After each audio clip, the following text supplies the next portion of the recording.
बदकिस्मती से आज हमारे पास एक और वाकया है जब सोशल मीडिया और क्लिक्स और लाइक्स की जरूरत ऐसे मनाक और मुकम्मल तौर पर काबिल ए इज्तनाब हादसात की तरफ ले जाती है, खास तौर पर जब ये वीडियोस जंगली जानवरों के साथ बनाई जाती हैं। हम भारत के जिला आना के गांव कैमरा रेडी जा रहे हैं 6 सितंबर 2024 के दिन, जहां 20 साला मूची चीरा और उसके वालिद मूची गंगम रहते थे। किसी किस्म की उलझन से बचने के लिए हम अपने नौजवान दोस्त को चीरा और उसके वालिद को गंगम कहकर पुकारेंगे। देखिए, गंगम गांव में एक मशहूर सांप पकड़ने वाला था। उसे खेतों, घरों, यहाँ तक के सरकारी इमारतों में भी बुलाया जाता ताकि सांपों को वहां से निकाला जा सके, और वो ये काम अपने वालिद के साथ बचपन से करता आ रहा था। तो कुदरती बात है कि चीरा अपने वालिद की तरबियत में था ताकि खानदानी पेशा जारी रख सके, लेकिन अपने वालिद और दादा के बरक्स चीरा नई सदी का बच्चा था और वो सोशल मीडिया की ताकत को बखूबी समझता था। वो कई बरसों से अपने वालिद से कह रहा था कि अपने कारोबार को करीबी गांव और शहरों तक फैलाए और इंस्टाग्राम और टिकटॉक का इस्तेमाल करें ताकि अपनी खिदमात का इश्तिहार दे सके। ये नहीं है कि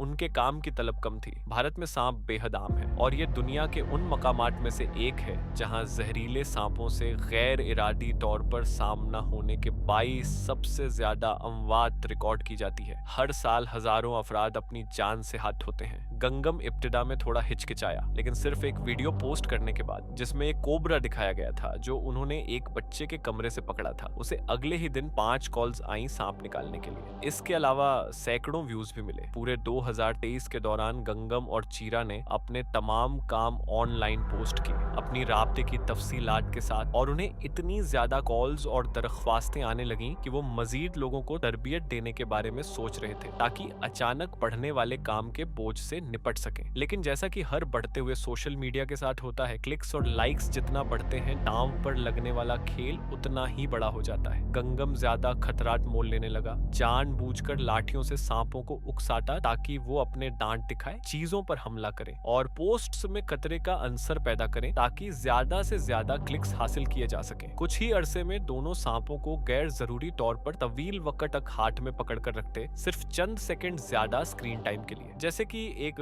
स्क्रिप्टेड रियलिटी शो जो मोबाइल फोन पर फिल्माया जा रहा हो। चीरा को आमतौर पर कैमरे के सामने रखा जाता ताकि वो करतब दिखाए, क्योंकि वो नौजवान, खूबसूरत और दिलकश था। 6 सितंबर को उन्हें अपने ही घर से चंद ब्लॉक दूर एक मकान से बुलाया गया। जब वो वहां पहुंचे तो उन्हें 1-2 मीटर लंबा भारतीय कोबरा मिला, जो भारत के सबसे मशहूर सांपों में से एक है जब इंसानी शिकार की बात की जाए। सांप को तलाश करने में उन्हें चंद मिनट लगे क्योंकि वो घर के साथ उगे हुए जंगली घास के ढेर के नीचे छुपा हुआ था। उन्होंने बगैर किसी मसले के उसे वहां से निकाल लिया। घर में छोटे बच्चे भी थे, इसलिए गंगम ने इस बार अपनी हरकतों को कम से कम रखा। चीरा ने सांप के सर के पीछे से पकड़कर उसे दबा लिया और वो उसे वहां से ले गए, ये मंसूबा बनाते हुए कि उसे गांव के इर्द गिर्द मौजूद गैर आबाद जंगली इलाकों में छोड़ देंगे। लेकिन ऐसा करने से पहले उन्होंने चंद मिनट निकालकर एक और वीडियो अपलोड करने का फैसला किया, बिल्कुल उसी घर के सामने जहां से उन्होंने सांप निकाला था। वालिद की हिदायत पर चीरा सड़क के बीच खड़ा हो गया। सांप बेबसी से उसके हाथ से लटक रहा था, सर के पीछे गिरफ्त की वजह से नेम मुर्दा सा दिखाई दे रहा था। जैसे ही कैमरा ऑन हुआ, चीरा ने सांप का सर अपने मुंह के अंदर डाल दिया। जी हाँ, आपने दुरुस्त सुना,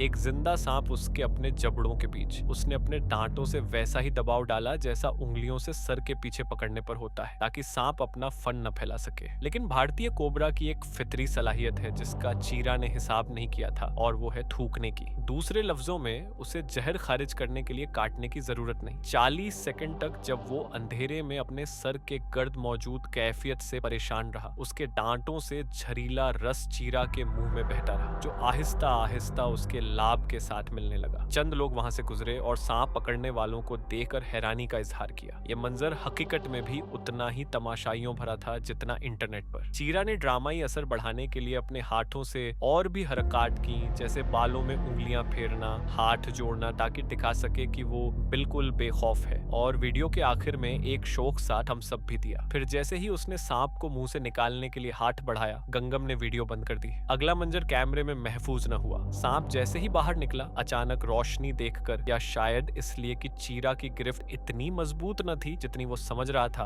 बिजली की सी तेजी से उसने मौका पाकर चीरा के होंठ के अंदरूनी हिस्से पर काट लिया। सिर्फ एक दांत ने जुल्द को छीदा, लेकिन इतना काफी था कि चीरा का चेहरा फौरन आग की लपेट में आ गया। गंगम का खून ठंडा हो गया। वो बखूबी जानता था कि ये कितना खतरनाक मामला है। उसने फौरन सांप को बेटे के हाथ से झपटा, जेब से छुरी निकालकर उसका सर काट दिया और सांप का तड़पता हुआ जिस्म वहीं सड़क पर छोड़कर चीरा को गाड़ी में डाल दिया। उसने चीरा के तेजी से सूजते होंठ का मुखट्टसर जायजा लिया और फिर गाड़ी के स्टीयरिंग पर बैठ गया। उसे जरा सा सुकून आया जब उसने देखा कि सिर्फ एक ही जख्म है। इसका मतलब ये हुआ कि ज्यादा से ज्यादा आधा जड़ चीरा के खून में दाखिल हुआ होगा। लेकिन याद रहे कि वो सांप कम अज कम 40 सेकंड तक चीरा के मुंह में जहर टपकाता रहा और चीरा के मुंह में पहले से 2 जख्म थे। एक रुखसार के अंदर छोटा सा कट जो उसने पिछले दिन जल्दी जल्दी खाते हुए खुद काट लिया था। जहर फौरन फैलने लगा और ज्यादातर जहर उन्हीं छोटे जख्मों से जज्ब हो गया। यूं चीरा ने सिर्फ आम मिकदार नहीं बल्कि एक जानलेवा खुराक से कहीं ज्यादा जहर अपने जिस्म में उतार लिया। ये हकीकत कि काटने का वाकया गर्दन से ऊपर हुआ उस जहर के फैलाव को और तेज कर गया, क्योंकि वहां मसल या चर्बी कम होती है जो रफ्तार को रोक सके। चीरा की आंखें बोझल हो गईं और उसके आसाब बिगड़ने लगे। चेहरा झटकों से फड़कने लगा। 15 मिनट के अंदर उसकी गोद में राल का तालाब सा बन गया और उसका हलक इतना सूज गया कि सांस लेना सख्त और अजियतनाक हो गया। गंगम ने रियर व्यू मिरर में देखा कि उसका बेटा अपनी छाती नोच रहा है। खामोशी से जिद ओ जुहद कर रहा था कि किस तरह उसके फेफड़े सांस लें, जो पहले ही फालिज की इब्तदाई कैफियत में थे। गंगम ने पूरी ताकत से एक्सीलरेटर दबाया। गली में फुटबॉल खेलते बच्चे गाड़ी से बचने को इधर उधर भागे। पुरानी छोटी गाड़ी अपनी पूरी ताकत लगाकर चल रही थी, लेकिन हकीकत में वो ज्यादा तेज न जा सकी। काटने के 30 मिनट बाद गाड़ी हाँपती कांपती एक क्लिनिक के सामने जा रुकी। उस वक्त तक चीरा न होश में था, न उसे पता था कि वो कहाँ है। उसकी आंखें और नाक सूजकर बंद हो चुके थे। उसका हलक बमुश्किल हवा अंदर जाने दे रहा था। फेफड़े सिर्फ 30% सलाहियत पर काम कर रहे थे और आसाब की मौत बाजुओं तक पहुंच गई थी, जिनमें मुसलसल झटके लग रहे थे। नर्सों को कुछ बताने की जरूरत न थी। वो भारतीय कोबरा के डस्से कई बार देख चुकी थी। मकामी लोग उसे नोजा कहते थे। उन्होंने घबराए हुए बाप को पीछे ढकेलकर फौरन काम शुरू कर दिया। अब मेहरबानी के जुमलों का वक्त नहीं था, हर सेकंड कीमती था। उन्होंने फौरन चीरा के गले में नाली डालकर मसनूई सांस देना शुरू किया और करीबी अस्पताल मुंतकिल करने के लिए कॉल कर दी। लेकिन जब 20 मिनट बाद एम्बुलेंस पहुंची, चीरा मुकम्मल तौर पर हाइपोक्सिया का शिकार हो चुका था। उसका चेहरा, हाथ और पांव ऑक्सीजन की कमी से नीले पड़ गए थे। चाहे जितना जोर लगाकर फेफड़ों में हवा भरी जाती, वो मफलूस जिस्म के 22 जज्ब न हो सकी। चीरा की उंगलियां, पलकें और चेहरे के अजलाट इतने बुरी तरह झटके खा रहे थे जैसे उसके जिस्म में बिजली दौड़ रही हो। पैरामेडिक्स ने उसे पिछली सीट में डाला। गंगम भी उनके साथ कूद गया। लेकिन जैसे ही एम्बुलेंस के दरवाजे बंद हुए, 2 पैरामेडिक्स और बेकाबू दुआ करते बाप ने चीरा की आखिरी भारी सांस सुनी। डसे जाने के सिर्फ 1 घंटे बाद उसका दिल बंद हो गया। भारत में हर साल तकरीबन 50 लाख सांप के काटने के वाकयात रिकॉर्ड होते हैं, जिनमें से 12% भारतीय कोबरा के होते हैं। उनमें से हजारों वाकयात मौत पर खत्म होते हैं और जब काटने का वाकया गर्दन से ऊपर हो तो ये हमेशा महलिक साबित होता है। आप सोचेंगे कि गंगम और चीरा, जिन्होंने इस जानलेवा सांप के असरात अपनी आंखों से देखे थे, तकदीर को ललकारने से परहेज करेंगे, लेकिन नहीं। व्यूज की लालच और हद से ज्यादा एतमाद ने उन्हें भुला दिया कि किस तेजी से कैमरे के लिए बनाया गया तमाशा जिंदगी का आखिरी अलमिया बन सकता है।